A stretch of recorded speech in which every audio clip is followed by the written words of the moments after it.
तो मुझे आप कमेंट करके बताओगे तब पता चलेगा। इस वीडियो के अंदर मैं आपको आज आने वाले पेपर के अंदर जो क्वेश्चन है वो क्वेश्चन समझा दूंगा। एक वादा आप भी मेरे से करो कि इस वीडियो को बिल्कुल भी स्किप नहीं करोगे और छोड़ के तो बिल्कुल भी नहीं जाओगे। बोनस पॉइंट आपके लिए ये भी है कि मैं इस वीडियो के प्रश्नों के साथ आपको उत्तर भी बता दूंगा। फटाक से कुछ ही क्षण मिनटों के अंदर मैं आपको इसका पेपर का सॉल्व करवा दूंगा जो आज आने वाला है। तो इसको स्किप मत करना, चैनल को सब्सक्राइब करना और अपने दोस्तों के साथ इस वीडियो को शेयर कर देना ताकि आज एग्जाम के अंदर वो टॉप मार सके, वो आंसर को सॉल्व कर सके और उसके बाजू वाला उसे देख सके। खंड के अंदर 7 क्वेश्चन आने वाले, प्रत्येक क्वेश्चन है जो 2 नंबर का आएगा। कौन कौन लाइव में फटाफट पहले के तो एक बार मेरे को कमेंट करो और जो अंदर है फटाफट एक बार लाइव बिल्कुल भी स्किप मत करना, बिल्कुल भी स्किप मत करना। ये चीज़ एक और आपको बता दे रहा हूँ। फटाफट कौन लाइव में एक बार मेरे को कमेंट करके बता दो। चलो पहला क्वेश्चन अपन जान लेते हैं। पहला है राष्ट्रीय एकीकरण से आप क्या समझते हैं और भारतीय संसद के प्रमुख 2 घटक लिखिए। इन दोनों का अंतर जानते हैं।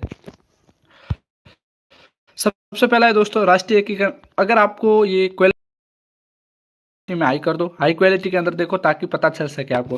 राष्ट्र क्या है? राष्ट्र में रहने वाले निवासियों के बीच जाति, पंथ, क्षेत्र और भाषा का भेदभाव किए बिना उनमें परस्पर समान अनुभूतियों और सुख दुख की एकता की भावना का होना राष्ट्रीय एकीकरण है। क्या? जो हमारे राष्ट्र के अंदर बिना जाति पाति या भेदभाव के जो परस्पर समान अनुभूति और सुख दुख की एकता होती है उसे हम राष्ट्रीय एकीकरण कहते हैं, राष्ट्र के अंदर एकता। दूसरा था भारतीय संसद के 2 प्रमुख घटक। तो कौन से? एक तो ये द्विसदनीय व्यवस्था है, यानी 2 सदनीय व्यवस्था है, और दूसरा है भारत में राष्ट्रपति तथा सदन लोकसभा एवं राज्यसभा होते हैं। यानी जो भारत के अंदर संसद है मुख्य राष्ट्रपति होता है और 2 लोकसभा सदन होते हैं और 1 राज्यसभा होता है। अब जानते हैं मोस्ट इंपोर्टेंट प्रश्न तीसरा है न्यायिक सक्रियता से आप क्या समझते हैं। जो लाइव में फटाफट कमेंट कर देना। सोचा कि एग्जाम से पहले मैं आपको सारे के सारे क्वेश्चन बता दूं ताकि पेपर आपका आराम से जाए। तीसरा है न्यायिक सक्रियता से आप क्या समझते हैं और चौथा क्वेश्चन है आपका पंथ निरपेक्षता से आप क्या समझते हैं। चलो ये जानते हैं। तो न्यायिक सक्रियता क्या होती है? न्यायिक सक्रियता जब व्यवस्थापिका व कार्यपालिका अपने निर्धारित कर्तव्यों को पूरा ना करे, यानी जब व्यवस्थापिका या कार्यपालिका द्वारा जो कर्तव्य होते हैं उन्हें पूरा ना करे तो सर्वोच्च न्यायालय यानी सुप्रीम कोर्ट उन्हें कर्तव्य पालन करने की हिदायत दे और इस प्रकार न्यायपालिका पर कार्यवाही करे। कौन? न्यायपालिका पर कौन कार्यवाही करे? Supreme court. उसे क्या कहते हैं? न्यायिक सक्रियता कहते हैं। तो इसका अनुच्छेद 144, 32 और 226 के तहत न्यायिक सक्रियता को बढ़ावा दे सकते हैं। अब बात करते हैं होता है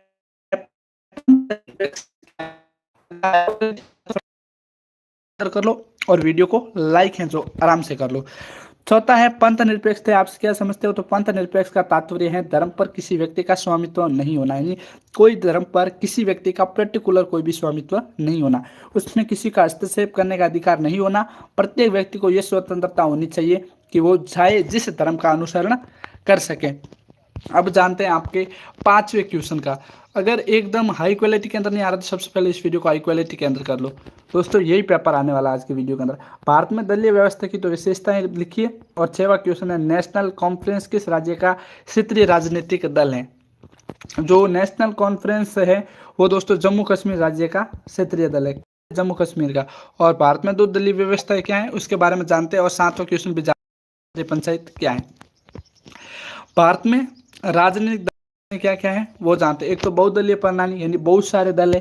दूसरा है क्षेत्रीय दलों की बहुलता यानी क्षेत्रीय दल बहुत सारे। तीसरा है आदर्शों एवं मूल्यों की समानता और चौथा है खंडीकरण ध्रुवीकरण यानी पूर्ण खंडीकरण। वो मैंने आपको बता दिया। नेशनल कॉन्फ्रेंस जो क्षेत्रीय दल है वो जम्मू कश्मीर का है।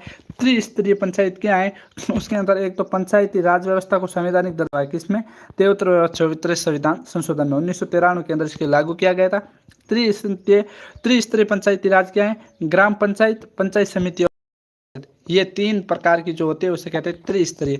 अब जानते हैं इसी के साथ हमने आपका खंड 1 है जो कंप्लीट कर लिया। ये है मोस्ट इंपोर्टेंट पर्सन। इसके उत्तर मैंने जाने, आपने उत्तर ध्यान से नहीं देखे तो फटाफट स्क्रीनशॉट लेके पढ़ सकते हो, इनका स्क्रीनशॉट ले लेना। अब बात करते हैं खंड ब के अनुसार। आपके टोटल 4 प्रश्न करने, टोटल एक क्वेश्चन 7 नंबर का होगा, टोटल 28 अंक का है। आपको भी लाइव किए बिना दिल में संतुष्टि नहीं होती, इसलिए मोस्ट इंपोर्टेंट फटाफट समझा रहा हूँ। भारतीय संसद के गठन और शक्तियों का वर्णन कीजिए। भारत के संसद का गठन कैसे होता है उनकी शक्तियों का वर्णन कीजिए। अथवा के अंदर दे रखा है संसद की महाअभियोग संबंधित शक्तियों को स्पष्ट करना है। दोस्तों इसके अंदर मैं आपको संक्षेप में बता रहा हूँ। जैसे ये वीडियो एंड है, इस वीडियो के डिस्क्रिप्शन में मैं एक लिंक डाल दूंगा जिसके अंदर ये पेपर पूरा आराम से सॉल्व समझाया गया है, तो वो देख लेना। एक बार मैं आपको इसको संक्षेप के अंदर बता देता हूँ ताकि आपका टाइम वेस्ट न। संक्षेप ब के अंदर संसद की शक्तियाँ एवं कार्य भारतीय संसद इस प्रतिमान पर आधारित हैं तथा भी विस्तृत शक्तियों का प्रयोग करती है। संसद की प्रमुख शक्तियां निम्नलिखित है। पहली कौन सी है? विधि निर्माण की शक्ति। संसद का प्रमुख कार्य निधि विधान है। कौन सा? निधि यानी कानून बनाना संसद की प्रमुख कार्य है वो है। इसके अंदर डिटेल दे रखी है, वो आप पढ़ सकते हो। मैं आपको मोस्ट इंपोर्टेंट सिर्फ शक्तियां बता रहा हूँ। दूसरी है प्रशासकीय शक्तियां। कौन सी? प्रशासकीय संख्या, जिसमें संसद का महत्वपूर्ण कृत्य के मंत्रिमंडल की रचना करना और उसके उत्तरदायी ठहराना है। पहली कौन सी है दोस्तों? पहली है शक्ति, वो है विधि निर्माण, यानी शक्तियों का निर्माण करना, उसके बारे में आपको लिखना क्या क्या कानून बनाना। और दूसरी है प्रशासकीय व्यवस्था, जिसके अंदर मंत्रिमंडल की रचना करना और उनका आनन और अनुपालन करना है। और पांचवा है वित्तीय शक्तियां, ये संसद की शक्तियां जान रहे। और तीसरी है वित्तीय शक्तियां, संसद को संघ के वित्त यानी जो वित्त का होता है, जो पूर्ण नियंत्रण किसके हाथ में होता है? लोकसभा के हाथ में होता है, संसद के हाथ में होता है। यही देश के अलग अलग राज्यों को वित्त सहायता प्रदान करते हैं और फंड पहुंचाते हैं, इसके बारे में। चौथी शक्ति जो संसद के पास रहती है वो है निर्वाचन संबंधित कार्य, यानी भारत के अंदर दोनों सदनों में कब चुनाव होने वाले हैं, कैसे होंगे, इनमें कितना फंड लगेगा, इसका अध्यक्ष कौन होगा, उपाध्यक्ष कौन होगा, इसका जो निर्वाचन करने के संबंधित कार्य वो किसके पास होता है? संसद के पास होता है। अभी तक जिन लोगों को पता नहीं कि भारतीय संसद क्या है, उनको मैं एक संक्षेप में बता देता हूँ। भारतीय संसद राष्ट्रपति होता है मुख्य, और एक तरफ होती है राज्यसभा और एक सभा होती है लोकसभा। ये है भारत का सांसद, यानी राष्ट्रपति मुख्य और राज्यसभा और लोकसभा ये संसद के दो सदन है। पांचवी है जो है संवैधानिक संशोधन संबंधित शक्ति। संसद के पास कौन सी है? पांचवी शक्ति है, वो है संवैधानिक संशोधन की शक्ति। अगर आपको ये पूरा पढ़ना है, एकदम डिटेल से समझना है, तो डिस्क्रिप्शन के अंदर लिंक दे दूंगा इस वीडियो के बाद, वो देख लेना।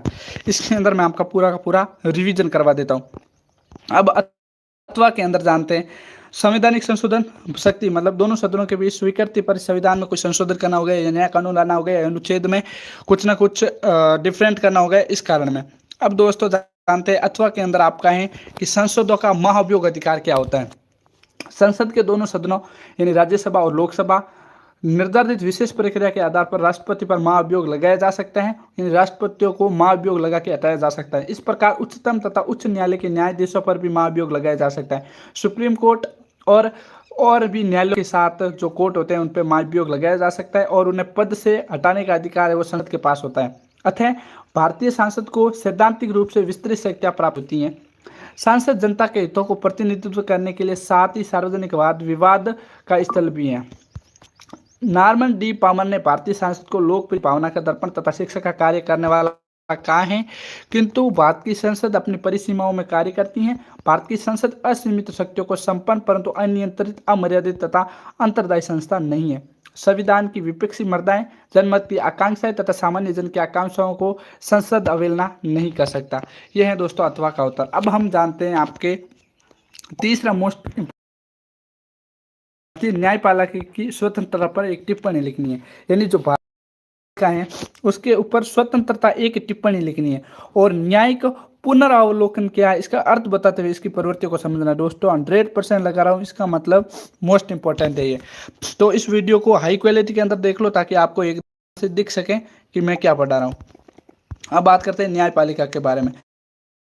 जो भारतीय स्वतंत्रता है उसके बारे में बात करते हैं। आधुनिक लोकतंत्र राज्य में न्यायपालिका का बहुत महत्व है, यानी आधुनिक लोकतंत्र के अंदर न्यायपालिका का बहुत महत्व है। स्वतंत्र एवं निष्पक्ष न्यायपालिका ही नागरिकों के अधिकारों व स्वतंत्रता की रक्षा करती है। तो नागरिकों के अधिकारों की जो रक्षा करती है वो न्यायपालिका ही है। एक स्वतंत्र न्यायपालिका ही निष्पक्ष न्याय प्रदान कर सकती है, अतः न्यायपालिका का स्वतंत्र होना अति आवश्यक है। भारतीय संविधान में निर्माताओं ने इसकी स्वतंत्रता को बनाए रखने के लिए निम्न प्रयास किए हैं। कौन कौन से प्रयास किए वो समझेंगे, उससे पहले आपको बता देता हूं कि राज्यसभा और लोकसभा यानी संपूर्ण भारत की जो स्वतंत्रता दे रखी है वो न्यायपालिका को दे रखी है। न्यायपालिका कौन सा? सुप्रीम कोर्ट को दे रखी है। चाहे पीएम सीएम कोई भी हो, जो न्यायपालिका ने फाइनल जो निर्णय दे दिया, सुप्रीम कोर्ट ने जो फाइनल निर्णय दे दिया, वही समस्त भारत के अंदर मान्य होगा। इसको बचाने के लिए या इसकी और स्वतंत्रता को बनाए रखने के लिए निम्न प्रयास क्या है। पहली है संवैधानिक सुरक्षा, यानी सर्वोच्च न्यायालय निर्णय तथा कार्य आलोचना से परे हैं। संसद भी न्यायाधीशों के किसी भी ऐसे कार्यों को जिन्होंने कर्तव्य पालन करते हुए क्या है विचार विमर्श नहीं कर सकता। यानी जो न्यायाधीश होता है संवैधानिक न्यायालय का, अगर उसने एक बार किसी कार्य पर सोच विचार करके अपना दे दिया तो उस पर संसद विचार विमर्श नहीं कर सकता। यह है संवैधानिक सुरक्षा। फर्स्ट के लिए किया गया है कि न्यायाधीशों की नियुक्ति, यानी संविधान के सर्वोच्च न्यायालय व उच्च न्यायाधीशों की नियुक्ति का अधिकार राष्ट्रपति को सौंपा गया है, जो मुख्य न्यायाधीश और अन्य न्यायाधीशों के परामर्श से इसकी नियुक्तियां करता है। यद्यपि संविधान के 42वें संशोधन द्वारा राष्ट्रपति के लिए मंत्रिमंडल का परामर्श को भी अवश्य ठहराया गया है।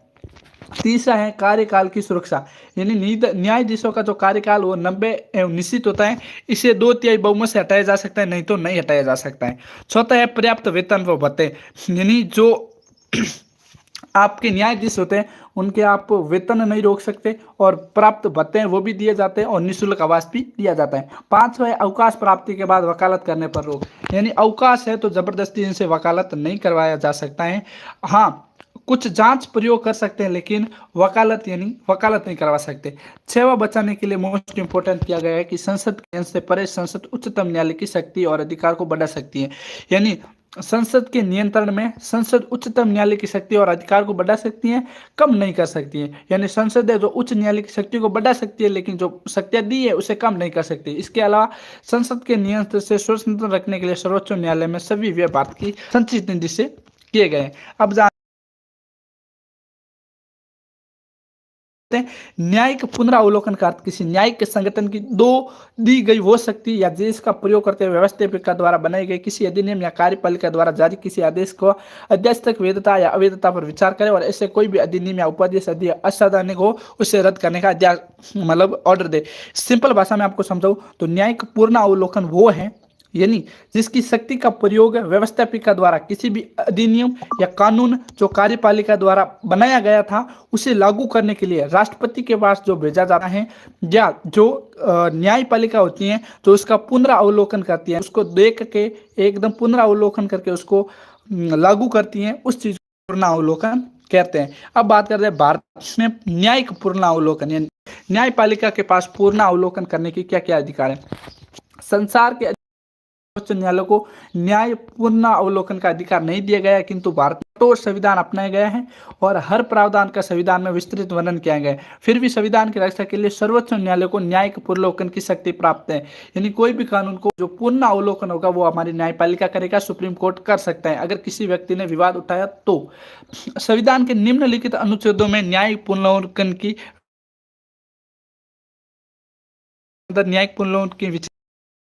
अनुच्छेद 13 के अंदर, अनुच्छेद 32, अनुच्छेद 131, 136 और अनुच्छेद 220 में।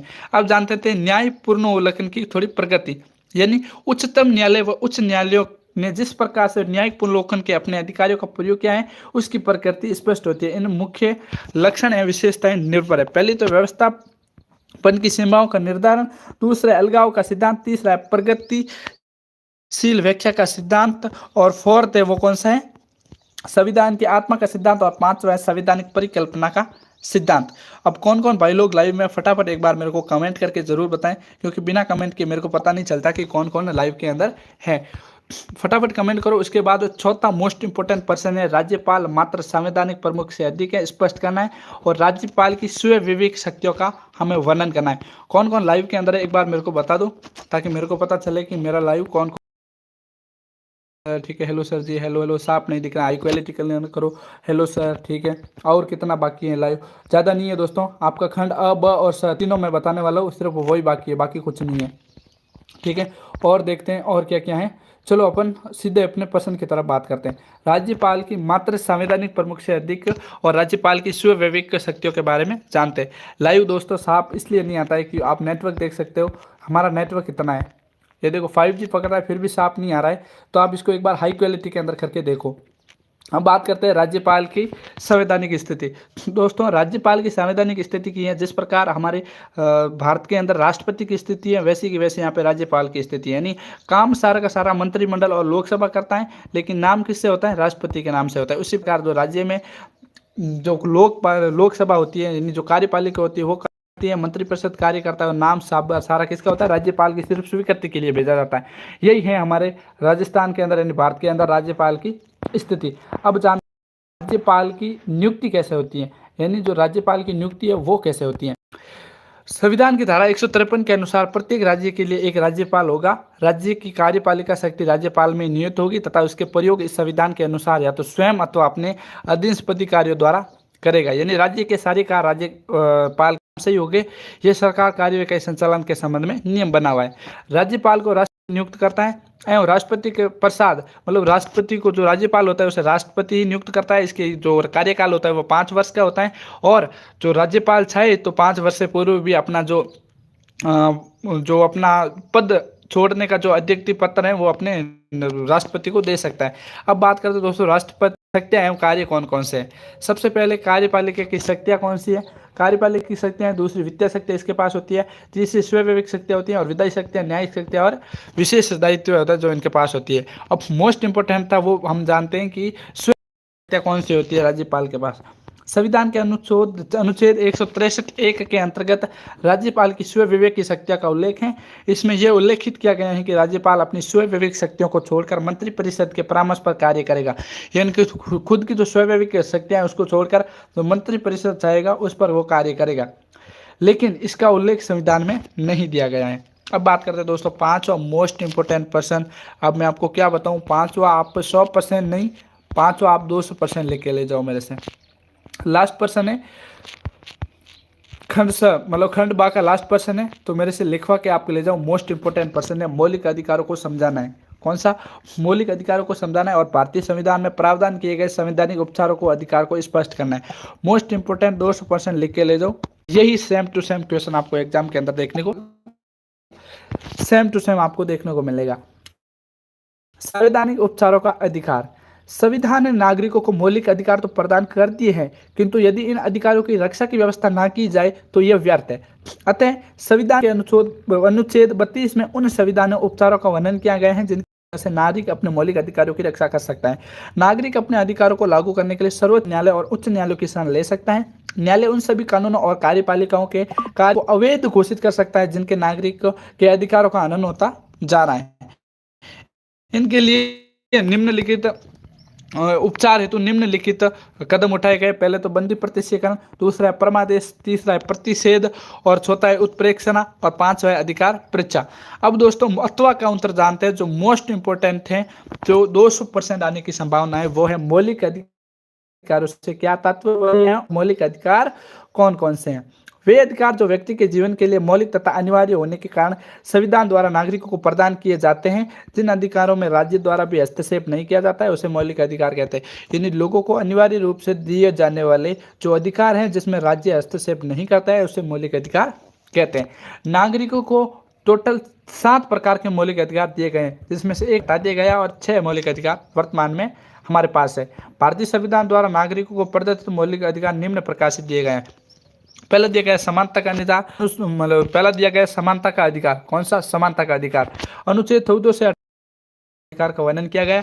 किस प्रकार किया गया, टोटल इस प्रकार किया गया। अगर आपको पूरा चाहिए तो मैं आपको PDF है जो प्रोवाइड नहीं करवा सकता, लेकिन इसका जो संक्षेप में वर्णन है, पूरा का पूरा डिटेल से वर्णन है, इसकी लिंक मैं आपको कमेंट बॉक्स के अंदर दे दूंगा इस वीडियो को समाप्त होने के बाद। समानता के अधिकार के अंदर क्या क्या क्या क्या गया, कानून के समक्ष समानता, दूसरा भेदभाव की समाप्ति, तीसरा था अवसरों की समानता और चौथा था छुआछूत की समाप्ति। अब बात करते हैं उपाधियों का अंत। अब बात करते हैं दूसरा अधिकार, जो दूसरा सबसे इम्पोर्टेंट जो लोगों को दिया गया था अधिकार, मौलिक अधिकार दिया गया था। पहला था समानता का, दूसरा था स्वतंत्रता का अधिकार। संविधान 19 से 22 तक स्वतंत्रता के अधिकार का वर्णन किया गया। इसके अंदर क्या है, अनुच्छेद 19 के अनुसार तो समस्त नागरिकों को भाषण, विचार और अभिव्यक्ति करने का, निर्माण या अभिव्यक्ति करने का स्वतंत्रता दी गई है। अनुच्छेद 20 के अनुसार कानून का उल्लंघन किए बिना किसी नागरिक को अपराधी घोषित नहीं किया जा सकता। यह स्वतंत्रता नागरिक को स्वयं अपनी विरुद्ध गवाही देने के लिए बाध्य नहीं किया जा सकता। चौथा है 21 के अनुसार, यानी अनुच्छेद 21 के अनुसार प्रत्येक नागरिक को जीवन जीने का अधिकार है। और 5वीं स्वतंत्रता दी गई है। अनुच्छेद 22 के अनुसार किसी नागरिक को बिना कारण बताए अधिक समय तक जेल में या बंदी बना के नहीं रख सकता है। तीसरा जो हमारे मोस्ट इंपोर्टेंट अधिकार दिया गया है, जो हमारे मूल के विरुद्ध अधिकार। संविधान के 23 व 24 में इसका उल्लेख किया गया है। इसमें बेगार नहीं दी जा सकती। इसके अंदर क्या है, शोषण के विरुद्ध अधिकार के अंदर इससे बेगार नहीं ली जा सकती। और 14 वर्ष से कम आयु के बच्चों को कारखानों या खतरनाक स्थलों पर काम करवाने पर प्रतिबंध लगा दिया गया है। अब जानते हैं चौथा है धार्मिक स्वतंत्रता का अधिकार। चौथा अधिकार दिया गया व्यक्ति के धार्मिक स्वतंत्रता का अधिकार। इसमें 25 से 28 तक वर्णन है। पहला है 25 के द्वारा अंतःकरण धर्म पालक व प्रचार की स्वतंत्रता दी गई, यानी अपने धर्म का प्रचार व प्रसार कर सकता है व्यक्ति, चाहे जिस धर्म का पालन करे उस धर्म का पालन कर सकता है, कोई रोक टोक नहीं है। अनुच्छेद 26 के अंदर बताए गए हैं धार्मिक मामलों की प्रबंध की स्वतंत्रता, यानी इस अनुच्छेद के अनुसार प्रत्येक धर्म के अनुयायी अपने धर्म का प्रसार कर सकता है, प्रचार कर सकता है, स्थापना कर सकता है और संचालित कर सकता है। धर्म के मामलों में स्वयं प्रबंध हो सकता है। धार्मिक संस्थाओं द्वारा चल रहे अचल संपत्ति के अर्जन और विधि के अनुसार उसके प्रबंध का अधिकार प्रदान है। अब बात करते हैं दोस्तों आपके पांचवा है वो कौन सा है, सांस्कृतिक शिक्षा का अधिकार, यानी सांस्कृतिक और शिक्षा का अधिकार। हमारे संविधान द्वारा भारतीय नागरिकों को प्रदत्त संस्कृति एवं शिक्षा संबंधी अधिकार अनुच्छेद 29 व 30 में वर्णित है। अपनी भाषा लिपि यानी अपनी मातृभाषा को बोलने का अधिकार है और सुरक्षित रखने का अधिकार है। किसी भी राज्य या राज्य के सहायता प्राप्त शिक्षण संस्था में जाति, धर्म, वंश या भाषा के आधार पर कोई भेदभाव नहीं किया जाएगा और शिक्षा सभी को समान रूप से मिलेगी और अपने धर्म का जो प्रचार है वो समान रूप से कर सकते हैं। छठवां अधिकार है वो संपत्ति का अधिकार है। हमारे संविधान के अनुच्छेद 31 में संपत्ति के अधिकार का वर्णन किया गया है। इसके अनुसार किसी भी व्यक्ति को गैर कानूनी तरीके से उसकी संपत्ति से वंचित नहीं किया जा सकेगा। किसी भी व्यक्ति की छल या अचल संपत्ति को सार्वजनिक नहीं किया जा सकेगा तब तक सरकार द्वारा उस व्यक्ति को उचित मुआवजा नहीं सकता। अब ये है दोस्तों एक हमारे संविधान के अंदर मतलब मौलिक अधिकार जो एक व्यक्ति को दिए गए। अब हम बात करेंगे मोस्ट इंपोर्टेंट आपके खंड स के बारे में। दोस्तों इन 4 क्वेश्चनों में से 2 क्वेश्चन सेम टू सेम आज के एग्जाम के अंदर आपको मिलने वाले हैं, तो फटाक से 14 नंबर पक्के कर लो, क्योंकि मैं आपको आंसर के साथ साथ मतलब क्वेश्चन के साथ साथ आंसर भी बताने वाला हूँ खंड स का। तो दोस्तों मोस्ट इंपॉर्टेंट है, तो वीडियो बिल्कुल भी स्किप मत करना। एक और चीज़ बता रहा हूँ, 7वां क्वेश्चन है लोकसभा और राज्यसभा की शक्तियों की तुलना करनी है। जो मैंने आपको शायद याद हो तो फर्स्ट अध्याय की समरी बताई थी, उसके अंदर लोकसभा और राज्यसभा की शक्तियों की तुलना के बारे में एकदम आराम से और स्पष्ट रूप से समझाया था। 14 नंबर का क्वेश्चन दोस्तों बिल्कुल भी स्किप मत करना, एक रिक्वेस्ट है। चलो लोकसभा और राज्यसभा की शक्ति की मध्य तुलना। राज्यसभा एवं लोकसभा के पारस्परिक संबंध। सबसे पहले वित्तीय संबंध होता है, यानी वित्तीय शक्तियों की दृष्टि से लोकसभा जनता का सदन है। इतना पढ़ने से अच्छा है दोस्तों मैं आपको एकदम संक्षेप और सारांश में समझा देता हूं कि वित्तीय संबंध क्या है राज्यसभा एवं लोकसभा के। जो वित्तीय संबंध जो मेन वित्तीय शक्ति होती है वो लोकसभा के पास होती है। लोकसभा एक प्रस्ताव भेजता है कोई भी विधेयक राज्यसभा के पास, राज्यसभा को 14 दिन के अंदर अंदर उस पर साइन करके वापस लोकसभा को लौटाना होता है। अगर ये नहीं लौटाता है तो लोकसभा उस विधेयक को प्रस्तावित मानेगा। यानी जो वित्तीय शक्ति होती है मुख्य रूप से लोकतंत्र के हाथ में होती है, यानी लोकसभा के हाथ में होती है। दूसरा होता है मंत्रिपरिषद। पूरा नहीं पढ़ाऊंगा, संक्षेप के अंदर एकदम बता देता हूँ, इसी के अंदर यही लिखा हुआ है। मंत्रिपरिषद पर नियंत्रण, यानी जो मंत्रिपरिषद होता है उस पर नियंत्रण सिर्फ लोकसभा रख सकती है, राज्यसभा नहीं रख सकती है। ठीक है दोस्तों, जो मंत्रिपरिषद गठन हो गया, उनका संचालन हो गया, सिर्फ लोकसभा करती है, इसमें जो राज्यसभा का कोई अधिकार नहीं होता है। अब जानते हैं राज्यसभा के विशेष अधिकार कौन कौन से, ये थोड़ा इंपॉर्टेंट है। राज्य की प्रतिनिधि संस्था होने के नाते राज्यसभा के संविधान के अंतर्गत ऐसे अधिकार प्राप्त है जो लोकसभा को प्राप्त नहीं है। मतलब राज्यसभा को ऐसे अधिकार प्राप्त है जो लोकसभा को नहीं है। अनुच्छेद 49 के अंतर्गत ये सदन उपस्थित तथा मत देने वाले सदस्यों को 2/3 कुल सदस्य के पूर्ण सकते हैं और उन्हें लागू कर सकते हैं। और विधि निर्माण प्रस्ताव के पारित होने पर संसद के लिए विशेष भारत के संपूर्ण राज्य क्षेत्र अथवा उनके किसी भी भाग में 1 वर्ष की अवधि के लिए विधि का निर्माण किया जा सकता है, यानी कोई भी कानून 1 वर्ष के लिए लगाए जा सकते हैं। अब मोस्ट इंपोर्टेंट है राज्यसभा एवं लोकसभा में अंतर क्या है। मोस्ट इंपोर्टेंट क्वेश्चन है दोस्तों, 14 नंबर का क्वेश्चन आने वाला है। पहला है राज्यसभा एक स्थायी सदन है जिसे कभी भी भंग नहीं किया जा सकता, जिसके हर 2 वर्ष के पश्चात 1/3 सदस्य जाते हैं और नहीं आते रहते हैं। लोकसभा स्थायी सदन नहीं है, इसका कार्यकाल 5 वर्ष का होता है। इससे पहले भी राष्ट्रपति प्रधानमंत्री की सलाह पर इसे भंग कर सकता है और नई लोकसभा का चुनाव 6 मार्च के भीतर हो जाना चाहिए। दूसरा अंतर कौन सा है, राज्यसभा की जो सदस्य संख्या सीट है वो 250 है और इसमें राज्यों को समान प्रतिनिधित्व नहीं दिया गया है। 12 जो सीटें हैं वो राष्ट्रपति द्वारा मनोनीत की जाती हैं और जनसंख्या के आधार पर इसका चुनाव होता है। और लोकसभा के अंदर क्या होता है, इसमें अधिकतम 552 सदस्य होते हैं, राज्यों में 530 सदस्य होते हैं और 20 संघ शासित प्रदेश और 2 एंग्लो भारतीय इंडियन होते हैं जो राष्ट्रपति द्वारा चुनाव होते हैं। वर्तमान सदन की संख्या टोटल कितनी है, 545 है। अब जानते हैं राज्यसभा का जो सभापति होता है वो राज्यसभा द्वारा नहीं चुना जाता है, वो उपराष्ट्रपति होता है, जबकि लोकसभा में अध्यक्ष तथा उपाध्यक्ष 545 जो सदस्य होते हैं, संसद होते हैं, वही चुनते हैं। अब बात करते हैं चौथा कारण कौन सा है, चौथा अंतर है राज्यसभा के सदस्यों का चुनाव संबंधित राज्यों की विधानसभाएं अनुपानित प्रतिनिधित्व के आधार पर करती हैं और लोकसभा के सदस्य जनता द्वारा सार्वजनिक एवं गुप्त मतदान द्वारा किए जाते हैं, जनसंख्या के आधार पर चुने जाते हैं। यानी दोस्तों इस चौथा कारण समझाता हूं कि राज्यसभा के सदस्यों का चुनाव किससे होता है, राज्यों की विधानसभाएं करती हैं। और लोकसभा के अंदर क्या होता है, हम हैं जो एमएलए को चुनते हैं, विधायक को चुनते हैं, विधायक मुख्यमंत्री को चुनता है और हम सांसद को चुनते हैं और सांसद होते हैं जो मुख्यमंत्री को चुनते हैं। इस प्रकार अब बात करते हैं पांचवा मुख्य है जो है धन विधेयक राज्यसभा में प्रस्तुत या पुनर्स्थापित नहीं किया जा सकता। धन विधेयक होता है वित्तीय संपत्ति होती है, वो राज्यसभा के कोई लेना देना नहीं होता है उनसे, नहीं तो पुनर्स्थापित की जा सकते हैं, नहीं उसमें कुछ छेड़छाड़ की जा सकती है। लेकिन लोकसभा के अंदर धन विधेयक केवल लोकसभा में ही किया जा सकता है, लोकसभा ही धन विधेयक पारित कर सकता है। अब बात करते हैं दोस्तों, इसके लिए ये मैंने आपको समझा दिया 14 दिन का अंतर होता है। अब सातवां मोस्ट इंपोर्टेंट है मंत्रिपरिषद, यानी मंत्रिपरिषद राज्यसभा के प्रति उत्तरदायी नहीं होती है और मंत्रिपरिषद सिर्फ लोकसभा के प्रति ही उत्तरदायी होती है। इस प्रकार दोस्तों कुछ आपको दिए गए। अब जानते हैं आपके most important question. Most important question दोस्तों 2000% लिख के ले जाना। अब हम जानेंगे राज्य की नीति निर्देशक तत्वों और सिद्धांतों के बारे में। क्या, राज्य के नीति निर्देशक तत्वों के बारे में। थोड़ा आप भी पानी पी लो, मैं भी पानी पी लेता हूँ, फिर शुरू करते हैं अपना लाइव।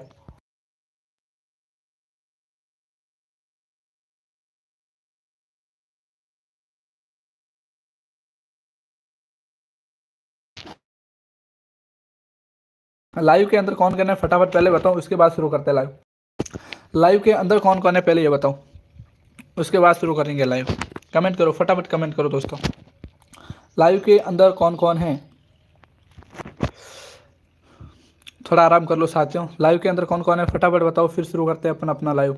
लाइव के अंदर कौन कौन है, चलो लाइव के अंदर कौन कौन है फटाफट कमेंट करो, इसके बाद शुरू करते हैं।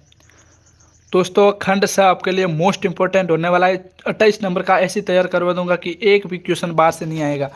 लाइव के अंदर कौन करें फटाफट लाइक करो पहले, तो वीडियो को लाइक करो फटाफट पहले। चलो शुरू करते हैं अपने राज्य की नीति निर्देशक तत्व। दोस्तों हम पढ़ रहे हैं खंड स, ऑलरेडी 6वें का हमने लोकसभा की शक्तियां और राज्यसभा की तुलना कर दी है। अब हम समझेंगे राज्य के नीति निर्देशक तत्व जो मोस्ट इंपोर्टेंट है। नीति निर्देशक तत्वों का यानी मीनिंग ऑफ डायरेक्टिव प्रिंसिपल्स। संविधान की एक विशेषता यह है कि इसके अंदर राज्य के नीति निर्देशक तत्वों के नाम से राज्य के पथ प्रदर्शन हेतु सिद्धांतों की व्याख्या की गई है। अब जानते हैं इसके मुख्य मेन क्या चीज है वो जानते हैं नीति निर्देशक तत्वों के बारे में। नीति निर्देशक तत्वों की प्रकृति एवं स्वरूप, यानी इन नीति निर्देशक तत्व की प्रकृति और स्वरूप के संबंध में अनुच्छेद 370 में स्पष्ट रूप से कहा गया है कि इस भाग में 4 गए उपबंधों को किसी भी न्यायालय द्वारा बाध्य नहीं दी जा सकती, किंतु इसमें भी दिए हुए तत्व के शासन में मूलभूत हैं। विधि निर्माण के तत्वों का प्रयोग राज्य करते हुए ही करेगा। दोस्तों इसका डिटेल वीडियो है, जो डिटेल वीडियो है इसकी जो लिंक है मैं आपको डिस्क्रिप्शन के अंदर दे दूंगा। अंबेडकर के अनुसार इन नीति निर्देशक तत्वों के संबंध में संविधान सभा में कहा गया है कि राज्य की नीति के निर्देशक तत्व मानव 1935 के सरकार अधिनियम के अधीन गवर्नर और गवर्नर के आदेश हैं। अंतर केवल इतना है कि 1935 के अधिनियम के अधीन आदेश कार्यपालिका को आदेश होते हैं, जबकि नीति निर्देशक तत्व राज्य के नाम के आदेश होते हैं। इसलिए हमारे राज्य के नीति निर्देशक तत्व कार्यपालिका के साथ साथ विधानमंडलों को भी प्रभावित करता है। इन तत्वों में मैंने दोस्तों ये आप इतना पढ़ने से अच्छा है कि एकदम मुख्य रूप से ये पढ़ लो। क्या चीज़ मुख्य रूप से, अगर आपको इसके बारे में जानना है राज्य के नीति निर्देशक तत्वों के बारे में, तो इतना पढ़ लो सिर्फ बहुत है। यानी भारत के पूर्व मुख्य न्यायाधीश MC पागला के मतानुसार यदि इन सभी तत्वों को पूरी पालन किया जाए तो हमारे देश पृथ्वी के भांति स्वर्ग से कम नहीं होगा। कौन कौन से तत्व हैं वो है, प्रमुख है ये अनुदेशों की तरह मतलब प्रमुख रूप से ये दिए गए हैं। ये अनुदेशों की तरह या ये भारतीय संघ के अधिकृतों को संबोधित सामान्य संस्तुतियां हैं। ये उन्हें उन सामाजिक एवं आर्थिक मूल्य सिद्धांतों की याद दिलाते हैं जो संविधान के लक्ष्यों की प्राप्ति से जुड़े होते हैं। दूसरा कौन सा है तत्व, वो है ये न्यायालयों के लिए उपयोगी मार्गदर्शक हैं। ये न्यायालयों को न्यायिक समीक्षा की शक्ति के प्रयोग में सहायता करते हैं, जो कि विधि के संवैधानिक वैधता को निर्माण करने वाली शक्ति होती है। तीसरा तत्व है ये सभी राज्य क्रियाओं की विधायिका या कार्यपालिका के लिए प्रभुत्व भूमिका निर्माण करते हैं। चौथा है न्यायालय को कुछ मामलों में दिशा निर्देश भी दिए जाते हैं। चौथा तत्व है ये प्रस्ताव विस्तृत रूप देते हैं और जिनसे भारत नागरिकों को न्याय, स्वतंत्रता, समानता एवं बंधुत्व के प्रति बल मिलता है। अब जानते हैं कि प्रमुख भूमिका कौन कौन सी है नीति निर्देशक तत्वों की। राजनीतिक, आर्थिक और सामाजिक क्षेत्रों की घरेलू और विदेशी नीतियों में स्थायी और निरंतरता रखते हैं। भले ही सत्ता में परिवर्तन हो जाए, लेकिन ये नागरिक मूल अधिकारों के पूरक होते हैं। इन्हें 3 भागों में बांटा गया है। सामाजिक एवं आर्थिक अधिकारों की व्यवस्था करते हुए इनको निम्न रूप में बांटते हैं। दूसरा है मूल अधिकार, ये नागरिकों द्वारा इनके क्रियान्वयन पूर्ण उचित लाभ के लिए दिए जाते हैं, माहौल उत्पन्न करते हैं। चौथा है ये विपक्ष द्वारा सरकार पर नियंत्रण को बनाते हैं, यानी जो विपक्ष होता है वो सरकार पर नियंत्रण बनाते हैं। पांचवा ये सरकार के प्रदर्शन की कड़ी परीक्षा करते हैं और लोग सरकार की नीतियों और कार्यक्रम का परीक्षण या संवैधानिक घोषणाओं का अलोक करते हैं। ये आम राज्य घोषणा पत्र की तरह ही होते हैं। अब बात करते हैं मोस्ट इंपोर्टेंट, जो हमारा पार्ट का मुख्य था वो था नीति निर्देशक सिद्धांत एवं मूल अधिकारों के संबंध। भारत के संविधान को 3 नागरिक मतलब भारतीय संविधान 3 नागरिकों की व्यक्तिगत आशाओं को पूरा करता है। वही भाग 4 संपूर्ण भारत जनमानस की सामूहिक महत्वाकांक्षाओं को पूरा करने का प्रयास करता है। भारतीय संविधान की प्रस्तावना मूल अधिकार तथा नीति निर्देशक तत्व समान रूप से महत्वपूर्ण है। इन्हें एक दूसरे के साथ ही पढ़ा जाना चाहिए। यद्यपि मूल अधिकार वाद विवाद योग्य है, नीति निर्देशक तत्व अवाद्य योग्य, किंतु इन तीनों के माध्यम से राजनीतिक, सामाजिक तथा आर्थिक न्याय स्थापना हो सकेगी। मूल अधिकार वस्तुतः राजनीतिक लोकतंत्र की स्थापना करते हैं। नीति निर्देशक तत्व आर्थिक लोकतंत्र की स्थापना कर भारत को लोक कल्याणकारी राज्य बनाते हैं। मूल अधिकारों को क्रियान्वयन हेतु व्यक्ति न्यायालय की शरण में जा सकता है। नीति निर्देशक तत्व पवित्र आकांक्षा रहते हैं जिन्हें राज्य को साकार करना होता है। ये राज्य के कर्तव्य की न्यायपालिका ने अपने कई निर्णयों में ये अभिन्यार्थ किया है कि सामान्य नीति अधिकारों का अतिक्रमण नहीं कर सकता। मिनर्वा मिल्स के मुकदमे में उच्च न्यायालय ने संविधान के मूलभूत ढांचे के संकल्प को निर्धारित करते हुए कहा है कि मूल अधिकार और नीति निर्देशक तत्वों के बीच का संबंध और समन्वय देश के संविधान के लिए विशिष्ट ढांचे का निर्माण करते हैं। इन्हें एक दूसरे का पूरक यानी संबंधित होना चाहिए। अब जानते हैं दोस्तों अपना और आपका और हम सब का मोस्ट इंपोर्टेंट, और इस परीक्षा के लिए ही नहीं बल्कि आपके पॉलिटिकल साइंस और इस देश के लिए जो सबसे इंपॉर्टेंट क्वेश्चन है ये है भारत के सर्वोच्च न्यायालय की शक्तियां और उनके कार्यों का वर्णन कीजिए। ये आपके इस एग्जाम के रिलेटेड इंपॉर्टेंट नहीं है, ये हमारे देश के लिए भी इंपॉर्टेंट है कि सर्वोच्च न्यायालय की शक्ति और उनके कार्यों के बारे में हम जानेंगे। तो डिटेल से जानने वाले तो इस वीडियो के अंत तक जरूर बने रहो। जो लाइव में आए फटाक से एक बार लाइक जरूर से कर देना। सर्वोच्च न्यायालय का संघ की संख्या भारतीय संविधान के अनुच्छेद 124 के अंदर अनुसार प्रारंभ में सर्वोच्च न्यायालय के प्रमुख न्यायाधीश व अन्य 7 न्यायाधीशों की व्यवस्था की गई है। यानी सर्वोच्च न्यायालय के लिए एक तो प्रमुख न्यायाधीश होता है और उसके संबंधित होते हैं वो 7 और न्यायाधीश होते हैं। न्यायाधीशों की योग्यता क्या होनी चाहिए? सर्वोच्च न्यायालय के न्यायाधीशों में निम्नलिखित योग्यताओं को होना आवश्यक है। सबसे पहले वो भारत का नागरिक हो। सेकेंड है वो किसी उच्च न्यायालय अथवा ऐसे 2 या 2 से अधिक न्यायालयों में लगातार कम से कम 5 वर्षों तक न्यायाधीशों के रूप में कार्य कर हो, अथवा किसी उच्च न्यायालय या न्यायालयों में लगातार 10 वर्षों तक अभी रह चुका हो। उसकी उम्र है कम से कम 65 वर्ष होनी चाहिए। अब बात करते हैं कार्यकर्ता महाभियोग। सर्वोच्च न्यायालय के न्यायाधीशों की सेवानिवृत्ति का आयु 65 वर्ष है। इस अवस्था से पूर्व केवल प्रमाणित कदाचार या अक्षमता के आधार पर उसके लिए निर्धारित आयु से पूर्व भी हटाया जा सकता है। वो महाभियोग लगा के हटाया जा सकता है, ऐसा कभी हुआ नहीं है। सबसे पहले 1992 से 93 के बीच महाभियोग लगाया था, लेकिन वो भी सफल नहीं था। अब इनके तीसरे सबसे बड़े होते हैं वो होते हैं वेतन और भत्ते। सर्वोच्च न्यायालय के मुख्य न्यायाधीशों का वेतन 1 लाख रुपए तथा अन्य न्यायाधीशों का वेतन 90,000 रुपए होता है, जो उनका मासिक वेतन होता है। उसके बिना इनके बिना किराए का निवास स्थान व अनेक प्रकार के भत्ते दिए जाएंगे। उन मुख्य न्यायाधीशों को अपने सभी कार्यों के लिए निर्णय के लिए आलोचना के किसी निर्णय किसी न्यायाधीश को समित सेक्शन जैसे आलोचनात्मक विवेचना की जा सकती है। न्यायाधीश का आरोप पर नहीं लगा जा सकता, यानी न्यायाधीश के जो निर्णय पर आप आलोचना तो कर सकते हो लेकिन आरोप नहीं लगा सकते हो। अब हम जानते हैं दोस्तों, हमारे जो सर्वोच्च न्यायालय सुप्रीम कोर्ट है, इनकी शक्तियां कौन कौन सी हैं।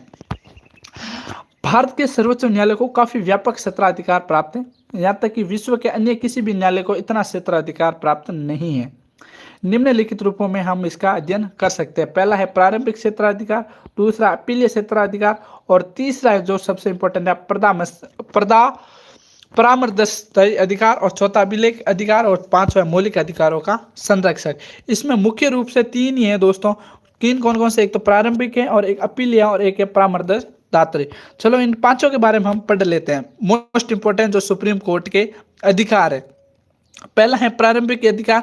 इसके अंदर सर्वोच्च न्यायालय के प्रारंभिक क्षेत्र अधिकारों को दो भागों में रखा जाता है। पहला तो प्रारंभिक अन्य क्षेत्रीय अधिकार, जिसके अंदर सर्वोच्च न्यायालय के भारत सरकार तथा एक या एक अधिक राज्यों के विवाद होता है, जो इसके अंदर रखा जाता है। या राज्य के बीच एक से अधिक विवाद हो जाते हैं, या दो से अधिक राज्यों के बीच विवाद होते हैं, उनका जो न्यायालय होते हैं वो किसके थ्रू न्याय करते हैं, प्रारंभिक अन्य क्षेत्रीय अधिकार के थ्रू। सर्वोच्च न्यायालय को केवल सरकार तथा राज्य सरकारों के पारस्परिक विवादों के संबंध में पारंपरिक अन्य क्षेत्राधिकार प्राप्त है, यानी लोकसभा और राज्यसभा के बीच में जो वाद विवाद होते हैं उनका भी जो निपटारा किसके अंदर किया क्या, समर्थी प्रारंभिक क्षेत्राधिकार। इसके अंदर संविधान द्वारा प्रदत्त अधिकारों को लागू करने के संबंध में सर्वोच्च न्यायालय के साथ साथ उच्च न्यायालय का भी अधिकार दिया गया है कि संविधान के अनुच्छेद 32 के द्वारा विशेष रूप से सर्वोच्च न्यायालय के उत्तरदायी ठहराए गए हैं, और मौलिक अधिकारों को लागू करने के लिए सर्वोच्च न्यायालय का उच्च न्यायालय किसी भी द्वारा आवश्यक कार्रवाई की जा सकती है।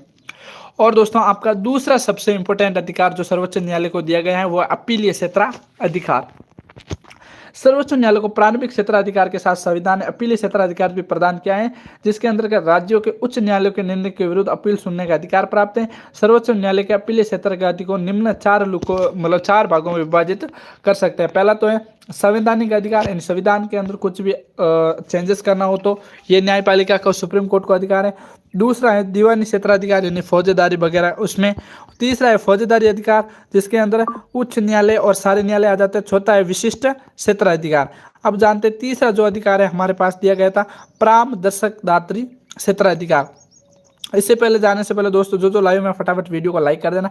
संविधान ने सर्वोच्च न्यायालय को परामर्श संबंधित क्षेत्राधिकार से विभूषित किया है। अनुच्छेद 143 के अनुसार यदि कभी राष्ट्रपति को प्रतीत होता है कि विधि या तथ्य का कोई ऐसा प्रश्न पैदा हुआ है जो सार्वजनिक महत्व है, तो वह उक्त प्रश्न पर सर्वोच्च न्यायालय से परामर्श की मांग कर सकता है। इस न्यायालय पर संवैधानिक दृष्टि से यदि बाध्यता नहीं आई है, परामर्श देना ही पड़ेगा। अब जानते हैं आपके मोस्ट इंपोर्टेंट जो चौथा है कि मौलिक अधिकार, यानी सर्वोच्च न्यायालय को मौलिक अधिकार भी दिए गए हैं। मौलिक अधिकारों का अभिरक्षक, भारत का सर्वोच्च न्यायालय नागरिकों के मौलिक अधिकारों का अभिरक्षक है। अनुच्छेद 32 सर्वोच्च न्यायालय को विशेष रूप से उत्तरदायी ठहराता है कि मौलिक अधिकारों को रक्षा के लिए बंदी प्रत्यक्षीकरण, परामर्श, प्रतिषेध अधिकार, परीक्षा तथा उत्प्रेक्षा के लिए जारी किया जा सकता है। सर्वोच्च न्यायालय के अब तक के कार्य आधार पर ये निर्विवाद रूप से कहा जा सकता है कि सर्वोच्च न्यायालय और मौलिक अधिकारों की रक्षा के प्रति सजग रहे तथा इस कार्य में सफल भी रहे। अब हम जानते हैं दोस्तों आपके इस पेपर का last and most important question कौन सा है, उसके बारे में हम बात करने वाले हैं। उससे पहले दोस्तों एक छोटी सी रिक्वेस्ट है, प्लीज़ जो लाइव के अंदर है एक बार मेरे को कमेंट करके ज़रूर बताओ कि कौन लाइव के अंदर है। दोस्तों एक बार कमेंट करके ज़रूर बताओ कौन लाइव के अंदर है। दोस्तों मैं आपके लिए कुछ नहीं मांगता, आपसे एकदम फ्री के अंदर सब कुछ बता रहा हूं, तो प्लीज़ एक सब्सक्राइबर तो बनता ही है। फटाफट जो लाइव के अंदर है सबसे पहले इस चैनल को सब्सक्राइब करो। उसके बाद हम आपकी खंड शाखा आज आने वाले भारतीय राजनीति के प्रमुख चुनौतियां कौन कौन सी है उसके बारे में पढ़ेंगे। आतंकवाद हो गया, नक्सलवाद हो गया, उसके अलावा कौन कौन सी चुनौतियाँ भारतीय राजनीति के सम्मुख आने वाले उनके बारे में पढ़ेंगे। उससे पहले दोस्तों जो भाई लोग लाइव के अंदर है फटाफट चैनल को सब्सक्राइब करो, और कौन वीडियो ये बार कमेंट करके जरूर बताओ। दोस्तों फटाक से कमेंट करो कौन वीडियो ये कहाँ से देख रहा है। जो लाइव से जाना चाहते हैं वो बेतरक जाए, मेरे को कोई फर्क नहीं पड़ता। एक बार मेरे को कमेंट करके जरूर बताएं कौन कौन लाइव के अंदर है। फटाफट दोस्तों कमेंट करके जरूर बताएं लाइव के अंदर कौन कौन है। कमेंट मैंने ऑलरेडी चालू कर दिए, फटाफट मेरे को एक बार कमेंट करके जरूर बताएं। दोस्तों थक चुके हैं यार। चलो 9वां क्वेश्चन जानते हैं आपके बारे में। 9वां क्वेश्चन है भारतीय राजनीति के सम्मुख क्या भारत की राजनीति के प्रमुख चुनौतियां कौन सी हैं? भारत जातिवाद का बढ़ता प्रभाव। दोस्तों 14 कम से कम आपको 7 पॉइंट लिखना पड़ेगा। मैं आपको 10 पॉइंट बता देता हूं, जो याद रहते हैं वो 7 टिप के आ जाना। पहला है जातिवाद का बढ़ता प्रभाव। जाति का प्रभाव भारतीय राजनीति में स्पष्ट रूप से देखने को मिलता है। राजपूत, काश्यप, भूमिहीन, मतलब अलग अलग प्रकार के अपने जातिवाद के नाम पर वोट होते हैं, अपने जाति के लोगों को। पहली जो सबसे बड़ी चुनौती है वो है जातिवाद। दूसरी है सांप्रदायिक दंगे, यानी सांप्रदायिक फैलता जा रहा है। सांप्रदायिक क्या होता है, कभी कभी मामूली घटना को लेकर सांप्रदायिक दंगे हो जाते हैं, स्थानीय लोगों पर दंगे हो जाते हैं। सांप्रदायिक क्या होते हैं, हिंदू मुस्लिमों के बीच में विद्वेष भड़क जाता है और छोटे छोटे मुद्दे होते हैं जो बड़े रूप ले लेते हैं। ये भी भारतीय राजनीति का एक सबसे बड़ी चुनौती है। तीसरा है अल्पसंख्यकों का प्रश्न। क्या दोस्तों? तीसरा है अल्पसंख्यकों का प्रश्न। आज भी देश में अल्पसंख्यक है, उनके द्वारा विरोध किया ही जाता है कि हमारा तमिलनाडु अलग बना दो, यानी तमिलनाडु में मारवाड़ियों का विरोध हो गया, महाराष्ट्र में गुजरातियों का विरोध हो गया। इस प्रकार के छोटे मोटे विरोध होते रहते हैं। छोटी चुनौती है छोटे छोटे राज्यों की मांग। भारत के अंदर कई जगह छोटे छोटे राज्यों की मांग की जाती है और छोटे छोटे राज्यों की मांग देश की अखंडता में बाधा उत्पन्न कर सकता है। पांचवा प्रादेशिकता, जिसमें भाषा के आधार पर मुद्दे खड़े हो जाते हैं, सीमा के आधार पर मुद्दे खड़े हो जाते हैं। छठवां है आर्थिक विषमता, यानी सभी राज्यों को बराबर फंड नहीं दिया जाता है और उसमें बराबर से आर्थिक सहायता भी नहीं आती है, उस प्रकार से पिछड़े हुए लोगों को नहीं कहा जा सकता है। सातवीं मोस्ट इंपॉर्टेंट और चुनौती है वो है भाषागत विभिन्नता, यानी कि भाषा के आधार पर महाराष्ट्र बना, पंजाब भी भाषा के आधार पर बना, आंध्र प्रदेश भी भाषा के आधार पर बना, तो भाषा के क्षेत्र में थोड़ा हमारा देश राजनीति को प्रभावित करता है। आठवां है राजनीतिक अवसरवादिता। नौवां है हिंसात्मक गतिविधि, यानी हिंसात्मक गतिविधि बहुत सारी होती हैं। और 10वां है हमारे अंदर वो कौन सा है, भ्रष्टाचार, बढ़ता भ्रष्टाचार। बढ़ता भ्रष्टाचार भी राष्ट्रीय एकता के लिए बहुत बड़ा खतरा है। ये धुन की तरह काम करता है। शासन ने समाज के अंदर ही अंदर गुर्जर बना देता है। भाई भतीजावाद, रिश्वतखोरी आदि जनता के विश्वास को हिला देते हैं और लोकतंत्र सफल बनाने के बजाय कमजोर हो जाता है। उपरोक्त सभी भारतीय राजनीति के समक्ष प्रमुख चुनौतियां हैं। अब दोस्तों फटाफट बताओ लाइव के अंदर कौन सा है, एक आपको बोनस पॉइंट दे देता हूं। क्यों ना एग्जाम से पहले एक बोनस पॉइंट दे दिया जाए आपको। फटाफट कौन लाइव के अंदर है, पहले तो चैनल को सब्सक्राइब करो और उसके बाद वीडियो को लाइक करो। अब मैं आपको जान दे देता हूं आज की इस वीडियो के अंदर हमने क्या जाना, क्या समझा और आने वाले आज के 2 बजे पेपर के अंदर आपके क्या क्या आने वाला है। फटाक से आपका पूरा का पूरा पेपर का रिवीजन करवा देता हूँ। यूएमओ कोटा एग्जाम 2024 जो आपका आज के 2 बजे होने वाला है। एग्जामिनेशन जून 2024 बीए सेकेंड ईयर है। भारत राजनीति एक परिचय PS04 before one day exam हमारे चैनल का नाम है। फटाफट चैनल होने वाला है। 70 नंबर का आपका पेपर होने वाला है। करने प्रत्येक क्वेश्चन 2 अंक का होने वाला, टोटल 14 अंक का होने वाला है। एक क्वेश्चन के अंदर शब्द सीमा वो 30 शब्द है। आज का हमारा फर्स्ट क्वेश्चन था राष्ट्रीय एकीकरण से आप क्या समझते हो। सेकंड क्वेश्चन था भारतीय संसद के प्रमुख घटक बताने थे आपको। तीसरा क्वेश्चन हमने पढ़ा था न्यायिक शक्ति से आप क्या समझते हो। चौथा क्वेश्चन हमने पढ़ा था पंथ निरपेक्षता से आप क्या समझते हो। पांचवा क्वेश्चन था आज की हमारे इस सीरीज का भारत में दलीय व्यवस्था की 2 विशेषताएं आपको बतानी है। और 6वां क्वेश्चन था नेशनल कॉन्फ्रेंस किस राज्य का क्षेत्रीय राजनीतिक दल है, वो जम्मू कश्मीर का था।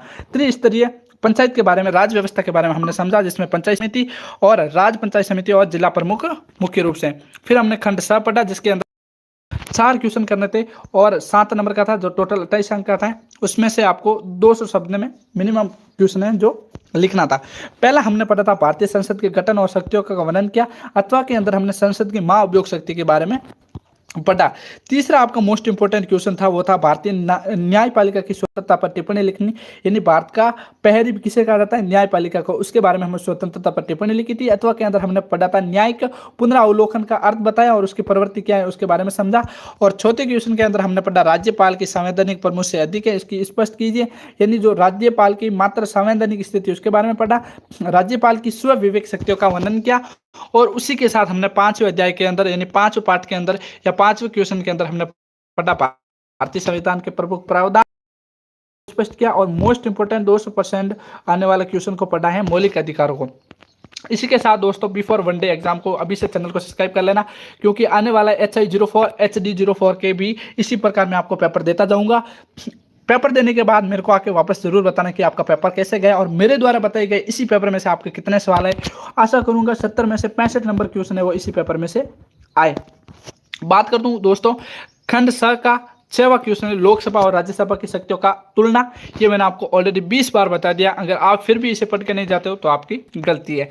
7वां क्वेश्चन पढ़ा राज्य की नीति निर्देशक सिद्धांतों और प्रकृति की महत्वपूर्ण परीक्षण कीजिए। राज्य की नीति निर्देशक तत्व और मूल्य अधिकारियों के बारे में पढ़ा, ये भी मैंने आपको 20 से 30 बार बता दिया, फिर भी आप पढ़ के नहीं जाते हो, ये आपकी गलती है। भारतीय सर्वोच्च न्यायालय की शक्तियों के बारे में मैंने आपको बताया कि ये आपके इस एग्जाम के लिए इंपॉर्टेंट नहीं है, हमारे संपूर्ण भारत के लिए इंपॉर्टेंट है। तो इसे अगर आपने नहीं पढ़ा तो मजे करो भाई, आपके तो मजे ही मजे।